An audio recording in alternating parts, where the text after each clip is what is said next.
दोस्तों, आज से कुछ वक्त पहले, कुछ बरस पहले, जब नरेंद्र मोदी इस देश में हर चुनाव में एक नया रिकॉर्ड तोड़ रहे थे, उनकी तूती बोल रही थी, तब उन्होंने कल्पना नहीं की होगी कि एक दिन ऐसा भी आएगा जब राहुल गांधी उन पर भारी पड़ जाएंगे।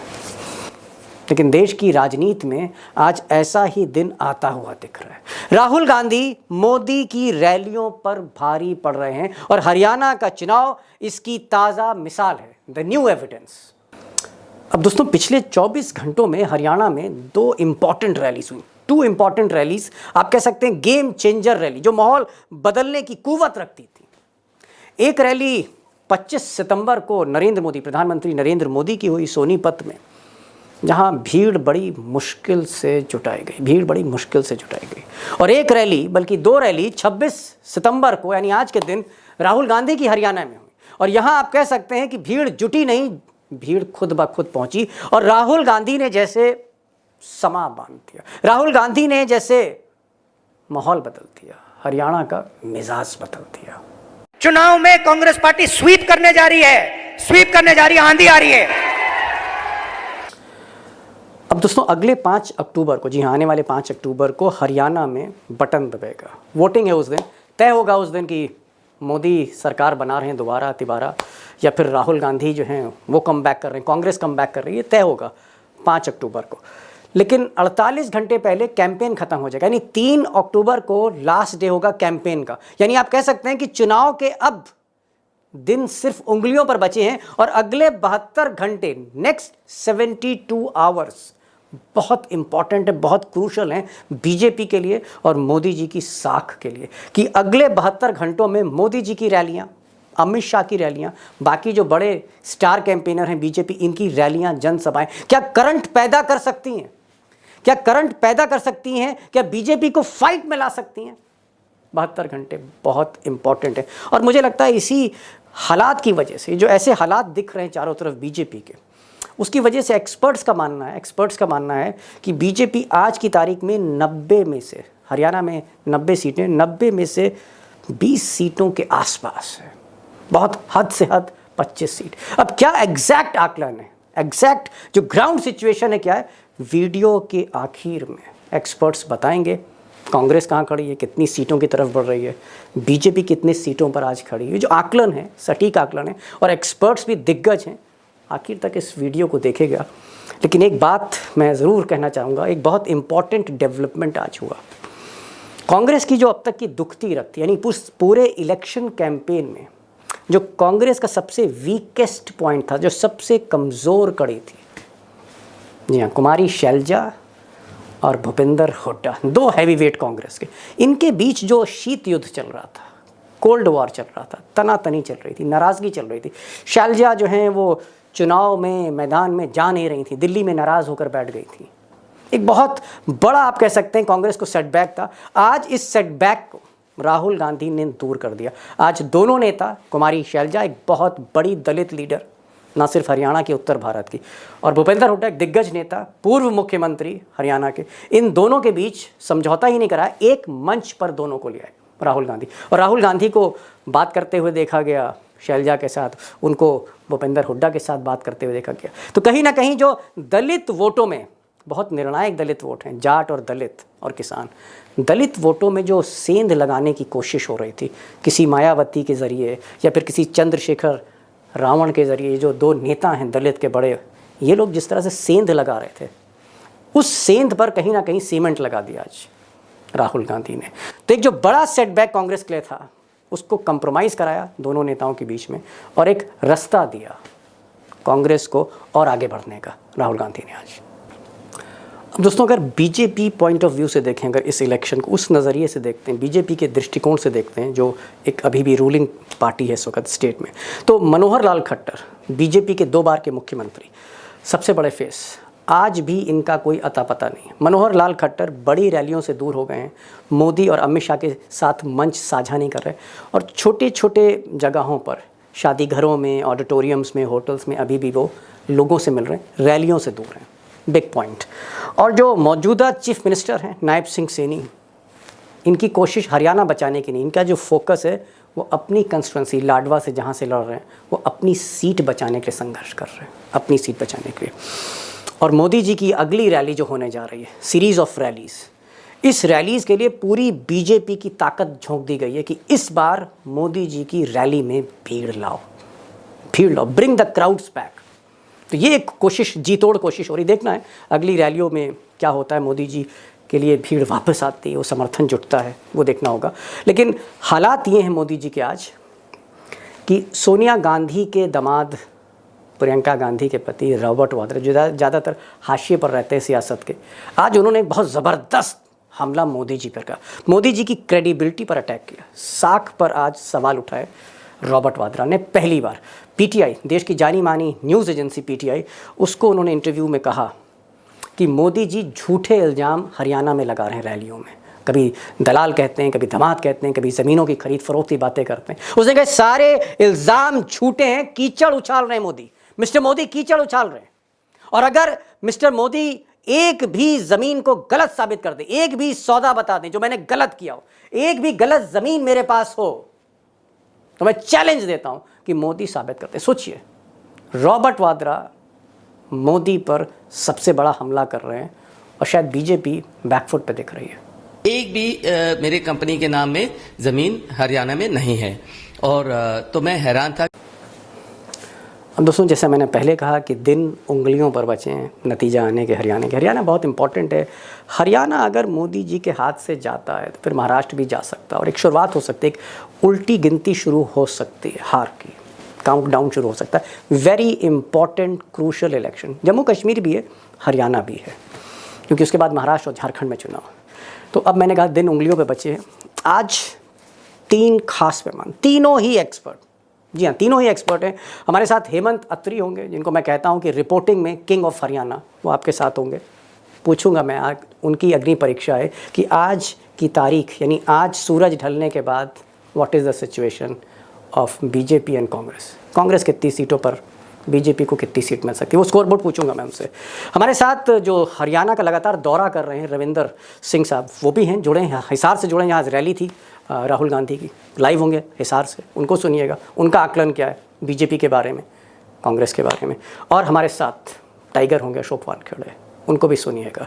ये जो डिबेट है बहुत इंपॉर्टेंट है, क्योंकि हरियाणा में कौन हारने जा रहा है, कौन जीतने जा रहा है, उससे कहीं ज़्यादा ये जो इलेक्शन है 8 अक्टूबर, वो तारीख है जो तय करने जा रही है राहुल गांधी और मोदी की ताकत इस वक्त क्या है, who is powerful right now in the eyes of people. तो आज पहला सवाल अत्री साहब से। अत्री साहब, मेरा सवाल यह है कि 24 घंटे के अंदर, इन द लास्ट 24 आवर्स, एक रैली मोदी की, एक रैली राहुल गांधी की, इन 2 रैलियों के बाद आज आप हरियाणा को कहां खड़ा देख रहे हैं? मैं ये आपसे पूछना चाह रहा हूं, where is BJP and where is Congress? देखिए दीपक जी, एक लाइन का जवाब ये है कि जो राहुल गांधी की 2 रैलियां हुई, वो अपनी पार्टी के इंजन में पूरा करंट छोड़ने में पूरे तरीके से सफल रहे। मोदी जी 2 रैलियों के बावजूद भी बीजेपी कार्डर्स को और बीजेपी के कैंपेन को इलेक्ट्रीफाई नहीं कर पाए, क्योंकि थकावट दिख रही है, कोई फ्यूचर का एजेंडा नहीं दिख रहा है, पास्ट की अचीवमेंट्स नहीं दिख रही है। और अचीवमेंट के नाम पर बीजेपी की स्लेट खाली है 10 साल के शासन के बाद। इसमें मोदी भी बेचारे क्या करें। एक जो जिस तरह का माहौल मनोहर लाल बना के गए, हालत यह है कि मनोहर लाल को वो मंच पे भी नहीं ले सकते अपने पे। वो यहां पर कर रहे थे, वो मनोहर लाल आपने देखा नारायणगढ़ में वो कर रहे थे, क्लोज डोर जो करते हैं वो। तो ये सारी स्थिति बीजेपी को दिक्कत कर रही है लगातार, और उसका कारण सबसे बड़ा मनोहर लाल है, जो उनकी मित्रता जो है वो मोदी को। क्या आपको लगता है, एक और सवाल, फिर मैं टाइगर के पास आ रहा हूं, फिर मैं रविंदर जी के पास जाऊंगा जो आज हिसार में थे। ये मैं पूछना चाह रहा हूं कि शैलजा वर्सेस भूपेंद्र हुड्डा, ये हम पिछले 6-7 दिन से ये एक नैरेटिव सुनते चले आ रहे थे। मोदी जी ने भी जिक्र किया, खट्टर साहब ने भी जिक्र किया, भाजपा के जो बड़े प्रवक्ता हैं उन्होंने हर टेलीविजन चैनल्स पे कहा कि भाई दलितों को लेकर कांग्रेस में बहुत ज्यादा इस वक्त अत्याचार हो रहा है, जिस तरह से शैलजा को सताया जा रहा है। तो शैलजा और भूपेंद्र हुड्डा की एक जंग चल रही थी, क्या इस जंग का पटापेक्ष हो गया, सीज फायर हो गया? क्या आज राहुल गांधी ने दोनों से हाथ मिलवा दिया है? मैं ये इसमें इंटरेस्टेड हूं, वन लाइनर। दीपक जी, इसकी घोषणा हमने परसों ही कर दी थी कि अब ये जंग for the time being cease fire हो गई है और 5 तारीख तक आपको नहीं दिखाई देगी। 8 तारीख को जब रिजल्ट आएंगे उसके बाद यही जंग आपको फुल थ्रॉटल फिर दिखाई देगी, क्योंकि अल्टीमेट एम तो कुर्सी का है ना भाई। तो मुख्यमंत्री के पद के लिए दौड़ से कोई बाहर नहीं, किसी ने अपने आप को विड्रॉ किया है। फॉर द टाइमिंग आपने बिल्कुल सही शब्द कहा, सीज फायर है, और अब इसमें कोई उस तरह की बयानबाजी आपको नहीं दिखाई देगी। एटलीस्ट 3 तारीख की शाम को 7 बजे जब कैंपेन खत्म होगा तब तक उतना सीज फायर कर दिया।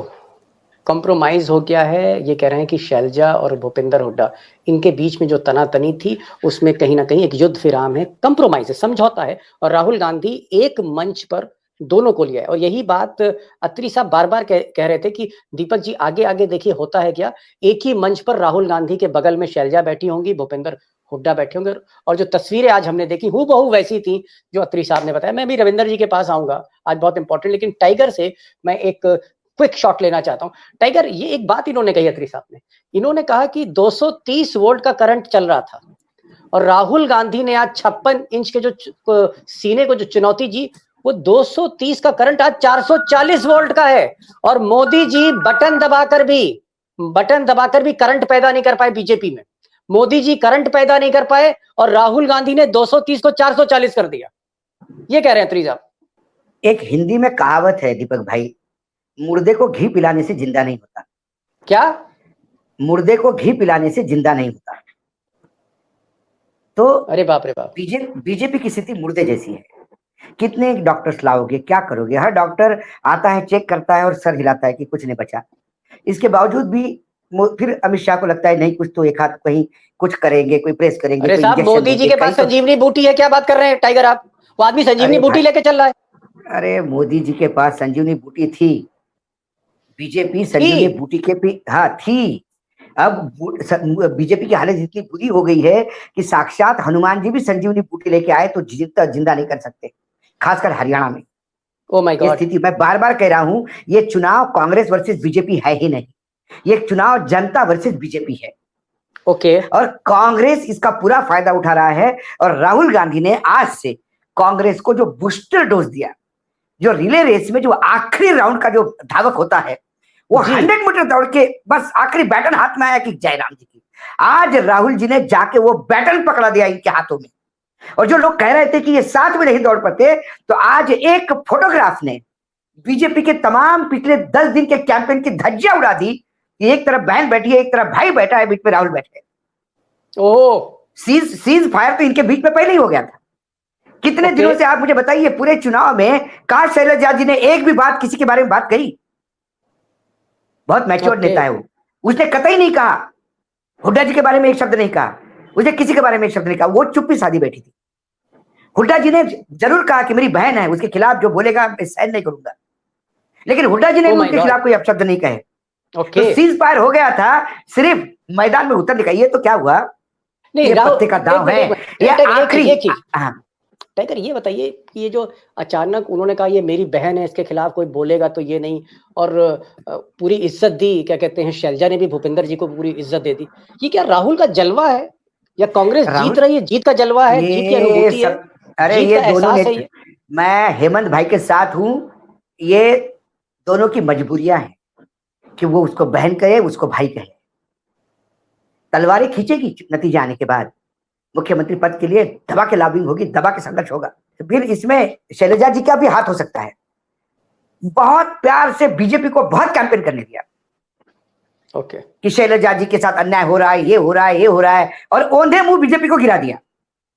ओके, अब सवाल ये है, अशोक तंवर के साथ बीजेपी क्या कर रही है?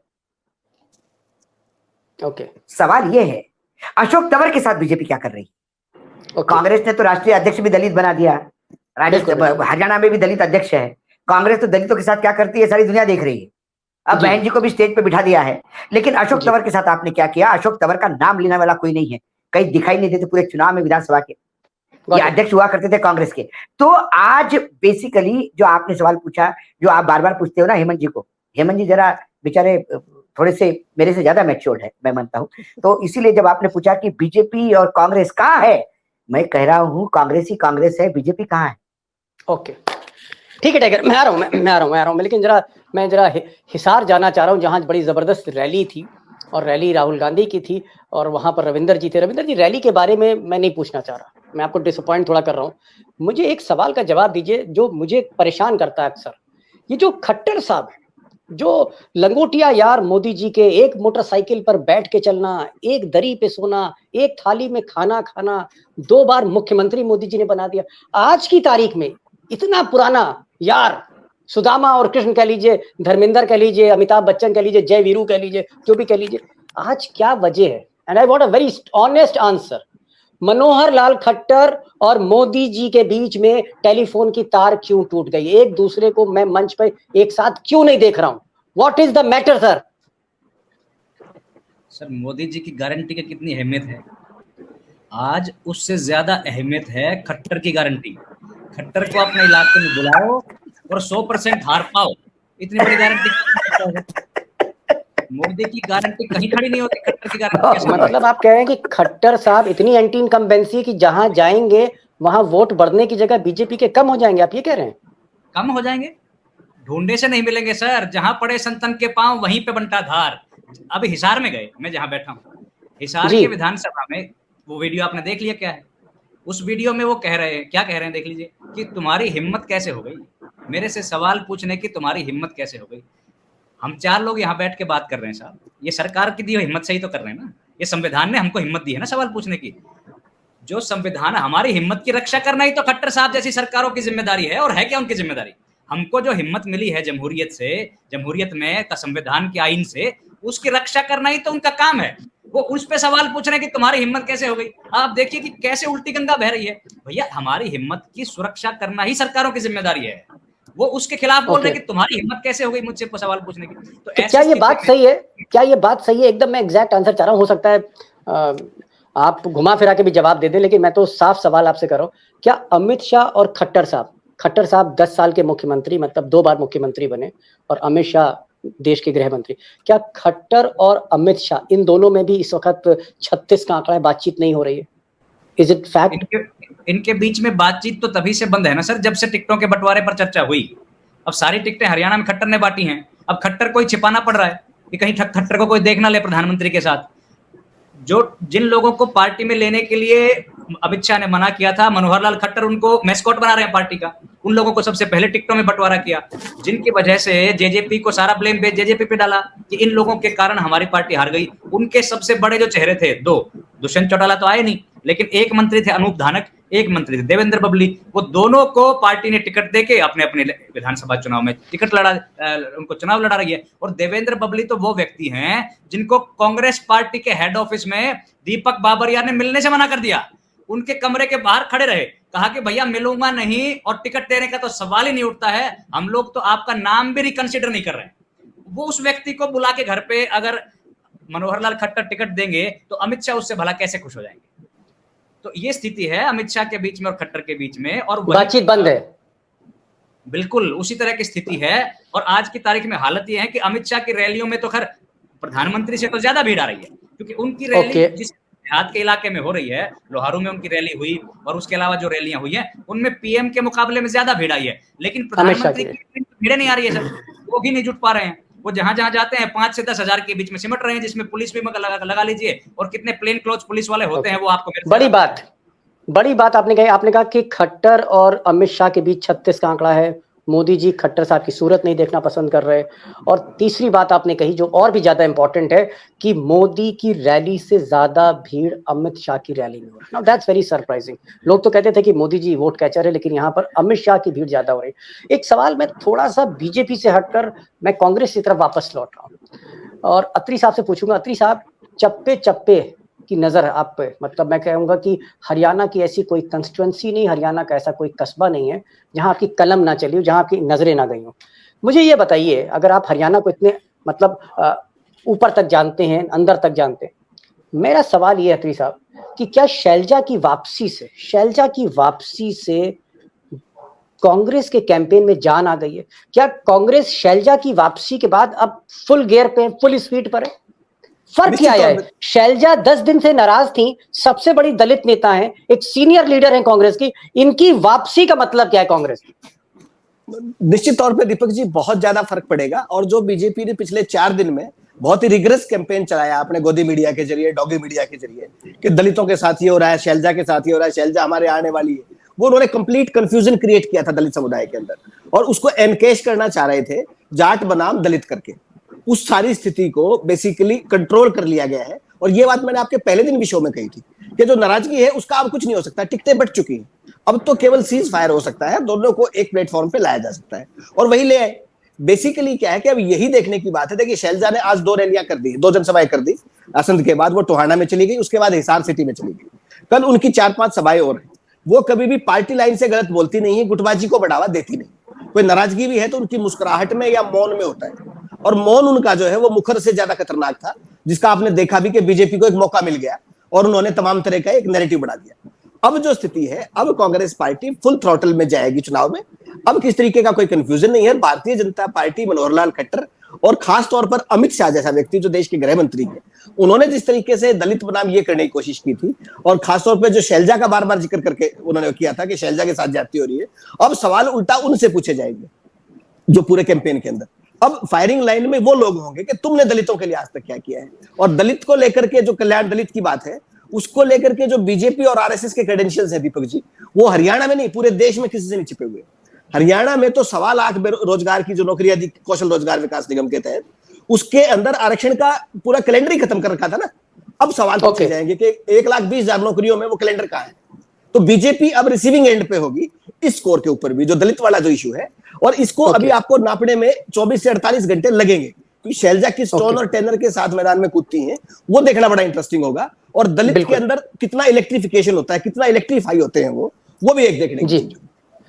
मैं आ रहा हूं अग्नि परीक्षा का राउंड शुरू होने जा रहा है त्रिसाब आपका और रविंदर जी का, और जहां मैं सीधे सीधे पूछूंगा कि आज की तारीख में कांग्रेस कहां पर है, कितनी सीटों की तरफ बढ़ रही है, घट रही है, बीजेपी कहां खड़ी है। क्योंकि आपने कहा था कि ये 24 घंटे बहुत क्रूशल हैं। मोदी की रैली और राहुल गांधी की रैली के बाद आपने कहा था कि आप असेसमेंट देंगे, तो मैं टाइगर से सवाल पूछूंगा, आपके पास आऊंगा, फिर रविंदर जी के पास आऊंगा, फिर टाइगर के पास जाऊंगा लास्ट। तो ये मैंने आपको बता दिया, आप लोग सोच लीजिए, तय कर लीजिए, मोबाइल पे जो डेटा है आप जरा देख लीजिए। मैं टाइगर के पास जा रहा हूं। टाइगर, एक चीज तो तय हो रही है, जैसे जो गिरफ्त है, मोदी जी की जो ग्रिप है, पकड़ है, वो हरियाणा पे खुल रही है धीरे धीरे, और उसमें से खट्टर भी निकल रहे हैं, नायब सिंह सैनी भी निकल, तमाम नेता उस मुट्ठी से निकल रहे हैं। तो हरियाणा तो जिसे कहते हैं ना, हरियाणा तो गयो, ऐसा लग रहा है। ये बताइए, महाराष्ट्र भी गयो? महाराष्ट्र का क्या है? अगला कदम तो साहब महाराष्ट्र में। महाराष्ट्र तो कब का गयो, लोकसभा चुनाव में ही नरेंद्र मोदी के हाथ से सब कुछ चले गयो है। ओहो, कई बात कर रही हो दीपक भाई। लोकसभा के नतीजे आने के बाद भी आपको लगता है यूपी उनके हाथ में है, महाराष्ट्र उनके हाथ में है? क्या बात कर रहे हैं? एग्जैक्ट पोजीशन टाइगर, 1 मिनट के अंदर महाराष्ट्र की एग्जैक्ट पोजीशन। हरियाणा के बीच में मैं महाराष्ट्र इसलिए दोस्तों ले आया, महाराष्ट्र ले आया क्योंकि महाराष्ट्र बहुत इंपॉर्टेंट है। कल यदि महाराष्ट्र में वोटिंग होता है तो बीजेपी 50 के नीचे, 288 में से। ओहो, ठीक है। और पूरी एनडीए गठबंधन 80 से नीचे।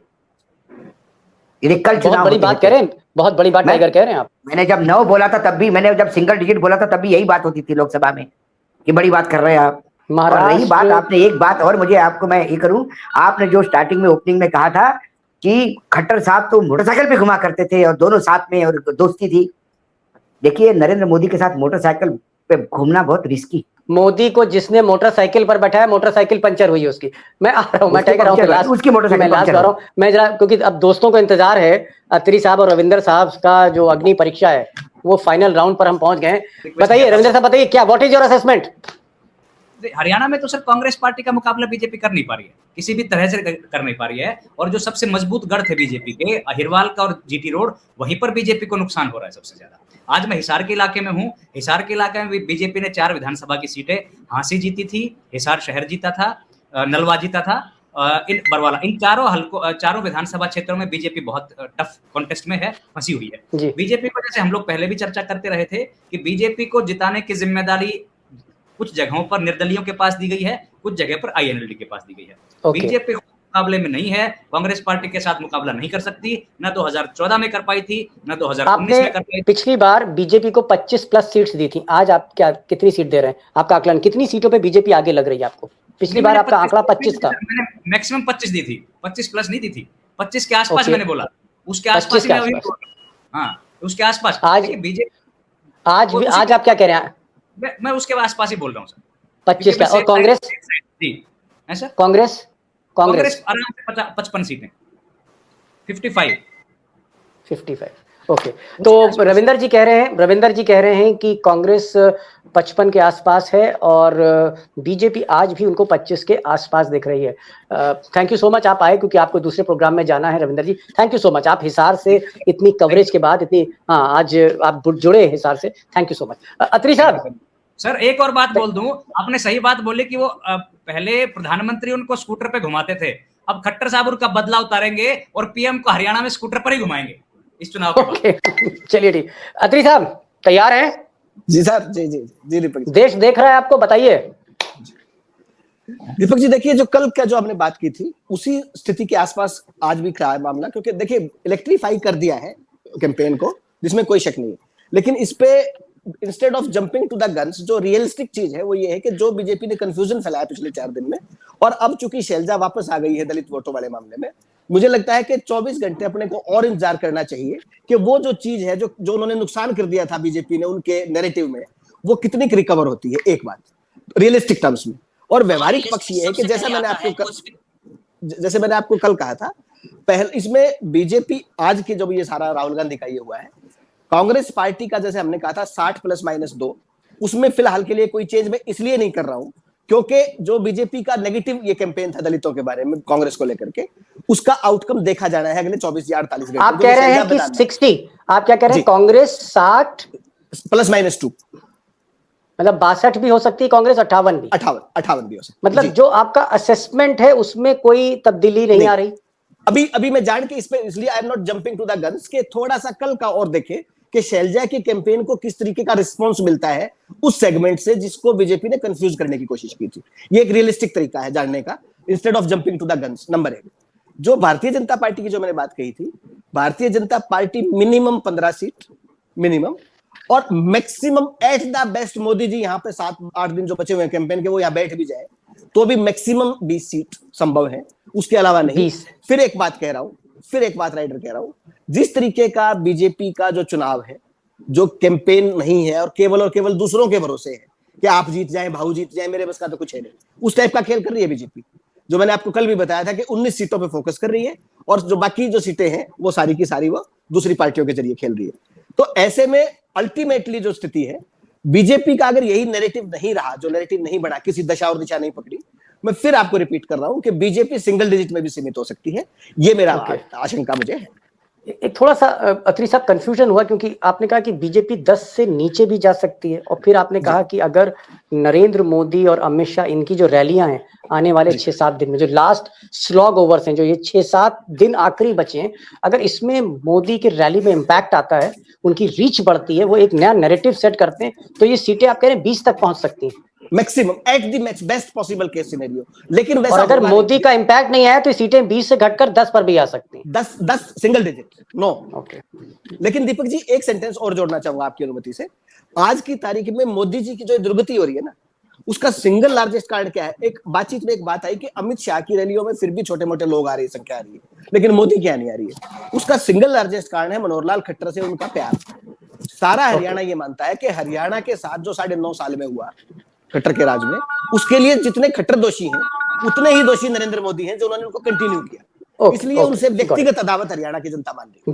Got it, अत्री साहब, got it. You have said 3-4 points. Number 1 आपने कहा कि कांग्रेस यथावत वहीं पर है जो आप असेसमेंट कर रहे थे कि साहब 60 + 2 - 2 यानी 62 भी कांग्रेस जा सकती है, 58 भी आ सकती है, ये आपने कहा। दूसरा आपने कहा कि बीजेपी में अगर आने वाले 6-7 दिन मोदी ने जबरदस्त रैली की, उसका इंपैक्ट आता है और अगर वो नैरेटिव चेंज कर देते हैं, कहीं ना कहीं गति को बदलते हैं, कैटलिस्ट बनते हैं, तो फिर बीजेपी 20 पर भी पहुंच सकती है। और अगर मोदी नहीं चमक पाए, इंपैक्ट नहीं हुआ, तो वो फिर 10 के नीचे भी आ सकते हैं। टाइगर, आपने सुन लिया अत्री साहब को, मेरी बात भी सुन ली और रविंदर जी की सुन ली। फाइनल आपको क्या लग रहा है? क्या आप सहमत हैं अत्री साहब से?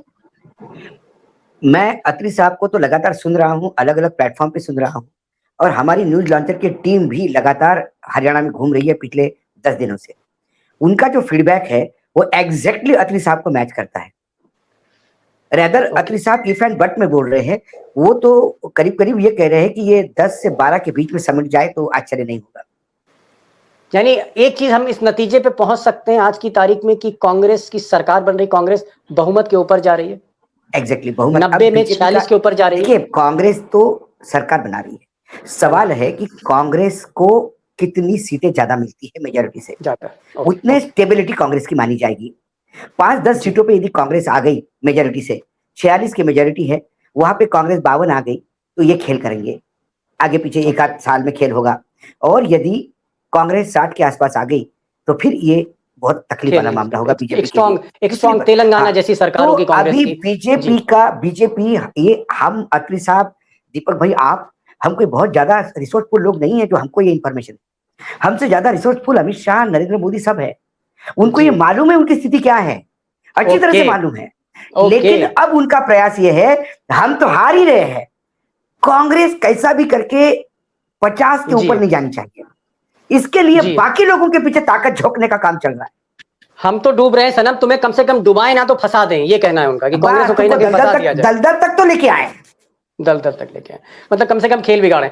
टाइगर आप आए, और अत्री साहब हैट्स ऑफ टू यू। आजकल सरस्वती आपकी जीहा पर जैसे विराजमान है, आप कह रहे हैं कि साहब 60 के आसपास जो है कांग्रेस होगी और 10 से 20 के बीच में वो मोदी जी होंगे, और सारा दारोमदार जो है आप कह रहे हैं कि मोदी जी पर अब है, कि मोदी जी ये स्लॉग ओवर कैसे खेलते हैं, आखिरी गेंद पर छक्का पड़ता है मोदी की या आखिरी गेंद पर मोदी विकेट लेते हैं। ये जो 6-7 दिन है ये अग्नि परीक्षा मोदी के लिए दोस्तों, किस तरह से एक नया नैरेटिव सेट करके कांग्रेस को वो डेंट दे सकते हैं, क्या इंपैक्ट हो सकता है, और अगर नहीं डेंट पड़ा, मोदी कुछ कर नहीं पाए, तो जो अत्री साहब ने कहा है कि फिर बीजेपी की स्थिति 15 के नीचे जा सकती है। Tiger thank you so much, इतनी बिजीनेस होने के बाद, मसरूफियत के बाद ये जो प्यार आपका लेके आता है, मेरे पास लफ्ज नहीं है कि ऐसे शुक्रिया अदा करूं। और अत्री साहब, ये चुनाव का माहौल है, अत्री साहब ही बहुत बिजी है, मेरे से ज्यादा बिजी है अभी अत्री साहब, वाकई मैं मानता हूँ। नहीं बस अत्री साहब ये प्यार बनाए रहिए और इसी तरह से आप बेबाकी से बोलते रहिए, ऐसे एक्सपीरियंस रिपोर्टर जो समझते हैं और समझाते हैं, कमाल है, कमाल है। Thank you so much tiger, thank you so much. And में एक बात तो कहना चाहूंगा, आप इतने सारे टाइगर इकट्ठा करेंगे तो कहीं आपके चैनल को टाइगर रिजर्व घोषित नहीं करते गवर्नमेंट ऑफ इंडिया। नहीं, टाइगर रिजर्व है सर, ये टाइगर रिजर्व टाइगर रिजर्व ही है। जिनको शेर देखना है वो यहाँ आते हैं और शेर आप लोग हैं। थैंक यू सो मच अत्री साहब, thank you so much, thank you so much Ashok Wankhede और रविंदर जी जो आज हिसार से जुड़े थे, उनका भी बहुत बहुत शुक्रिया। Thank you so much on behalf of my friends.